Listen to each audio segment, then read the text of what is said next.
Well, can I really say that it's a shit show on TV? It's a bit. Don't worry, we're not TV. This is like new age YouTube media.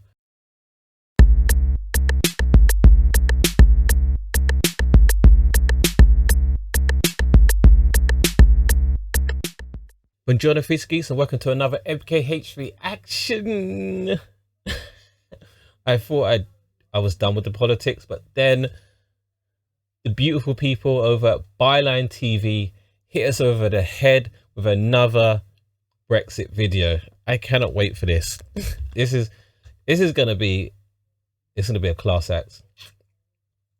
Anyway, actually, let me tell you the title of the video.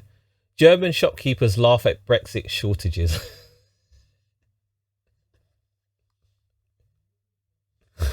I don't know why I find that funny. Just the fact that Germans are laughing at anything makes me laugh, because, you know, the stereotype, they're really like robotic, like no emotions. The fact they're laughing at us makes me laugh. Anyway, before I press play on this video, please, can you give me a like? Can you subscribe? I want to continue making these types of videos. And yeah, you know, I don't even mind that Germans are laughing at us, because if I wasn't laughing at how stupid our government has acted in regards to Brexit, I would be absolutely bawling out my eyes every single night. Just seeing like rotting fish at borders, the fact that they had to cull a whole like 100,000 pigs because they couldn't export them, seeing drivers stuck at the borders for hours and hours, the fact that we need 100,000 HGV drivers and only, I think, less than 200 EU citizens bother to apply for that stupid visa program that Boris Johnson tried to say, yeah, when you come here for like 2 months and you can bugger off in 2022. No one's going to do that, you mug. So yeah, if I didn't like just have a little like half smile about that stuff, I'd be crying every night, because this is really depressing, because this is all self-inflicted. Never in the history of humankind has a country not only,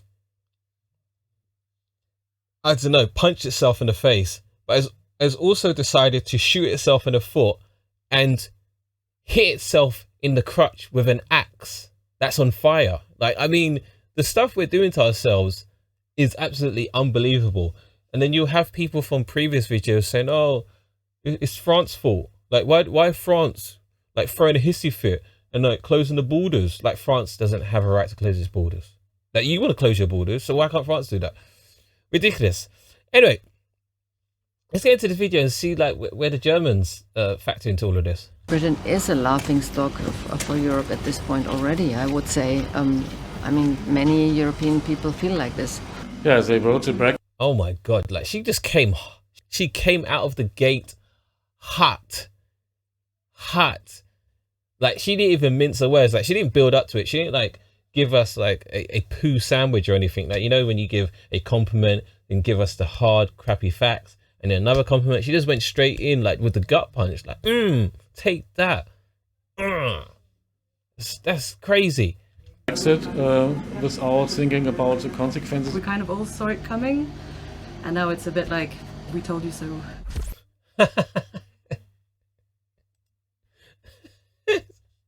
We told you so.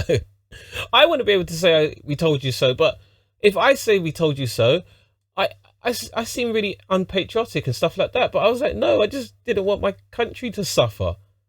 So like, I'm living vicariously through this German woman right here.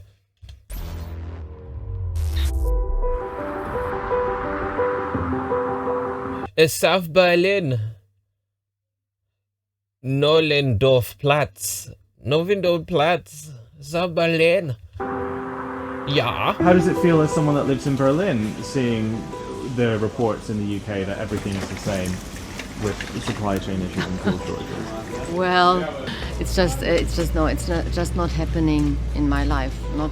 And she's going to like a local place that has full shelves, like to the point where she's the only one in that. Like, it's crazy that people even had the audacity to say that the shortage, like the food shortages and empty shelves were because of the pandemic, as if food caught COVID and died off. Like, what are you talking about?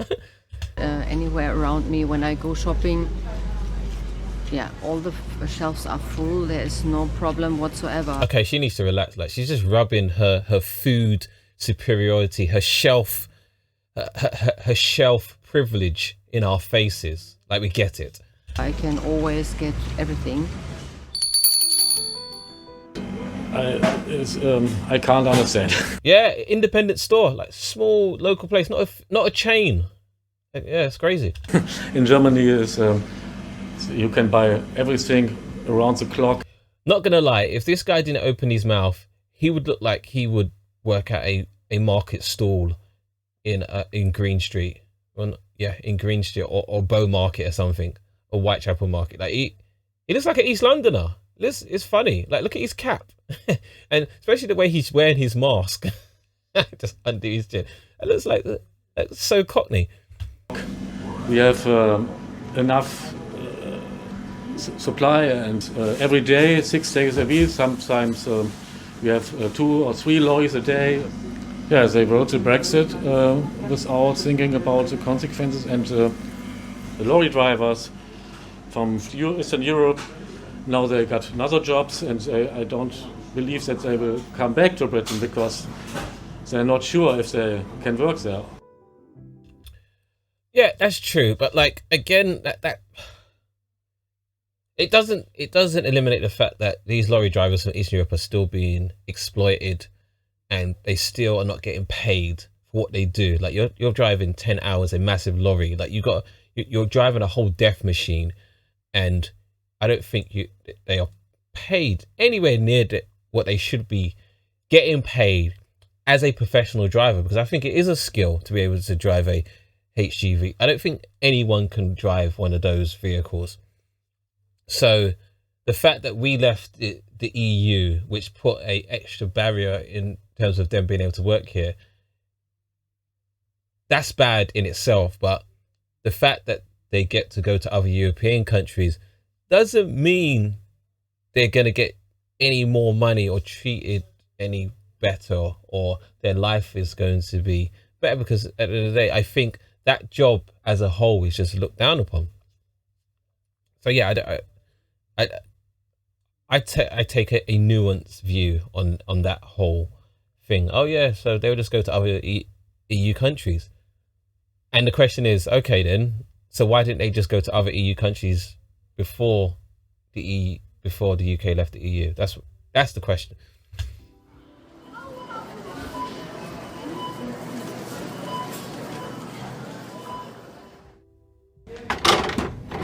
I mean, our stocks are pretty full, as you can see. Not gonna lie, seeing all those onions for some reason made me feel really hungry. Like, see, look at these full shelves in independent stores. They're bustling. They got more than enough. They could throw us a couple of jars if they really wanted to. I mean, this is such a kick in the teeth right now. Damn. We've had maybe a few problems with Corona at the beginning of last year with, like everybody else, like toilet paper or whatnot. But otherwise, since then, we've had full shelves, very, very full shelves. No, absolutely no shortage, no. Then we kind of all saw it coming, that there would be problems after Brexit, and that's what was like discussed a lot, and they kind of decided to go through with it. And now it's a bit like, it's a kind of we told you so. Well, it was discussed a lot to a point, but like the other side just kept on just saying, don't worry about it, sunny uplands, it's going to be brilliant. Like, you can counter, it doesn't matter how much weight your argument holds, like how heavy the weight of your argument is. If you counter with, yeah, don't worry about it, it's still going to be better, you can't do anything against that. Like, you cannot counter against just reckless, I want to say positivity, because that's the way they pitched, like vote leave, that's the way they pitched their argument, is just full of positivity. So yeah, Right. But yeah, no, they're in denial.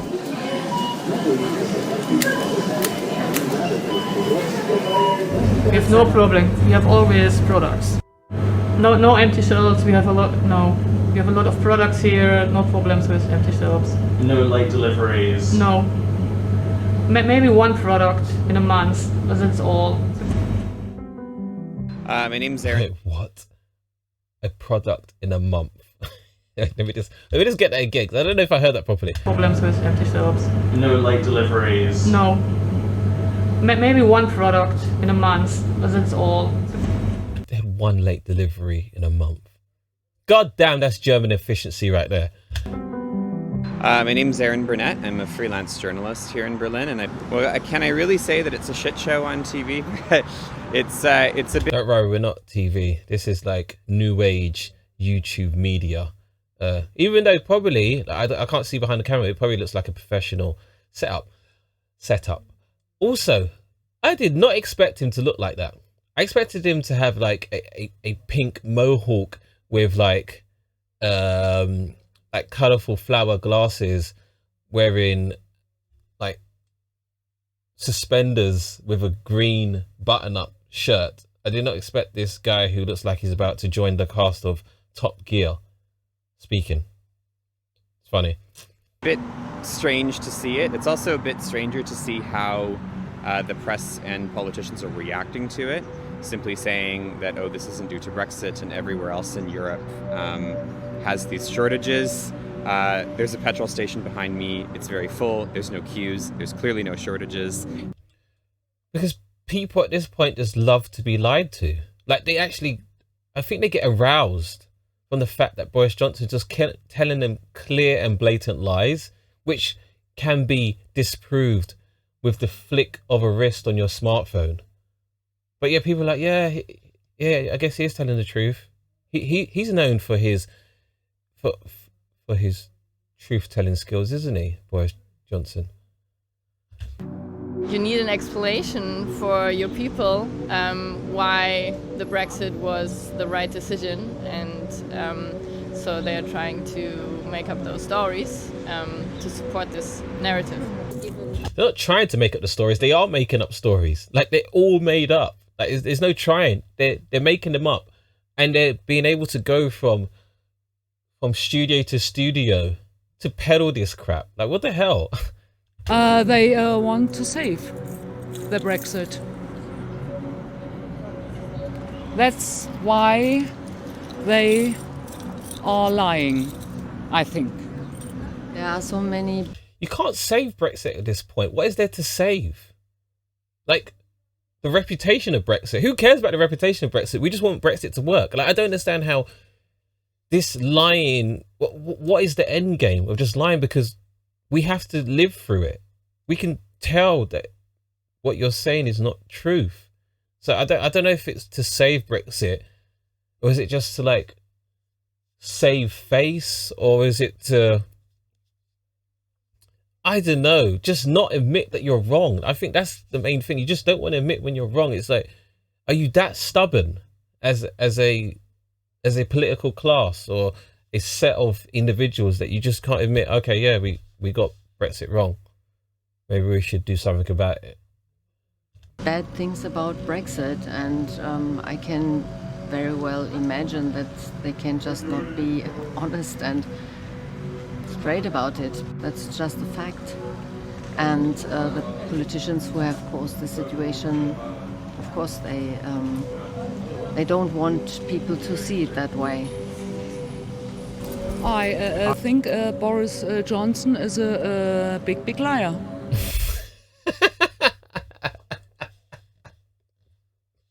That's one thing. That's one way to describe him. A big liar. Britain is a laughingstock for Europe at this point already, I would say. I mean, many European people feel like this.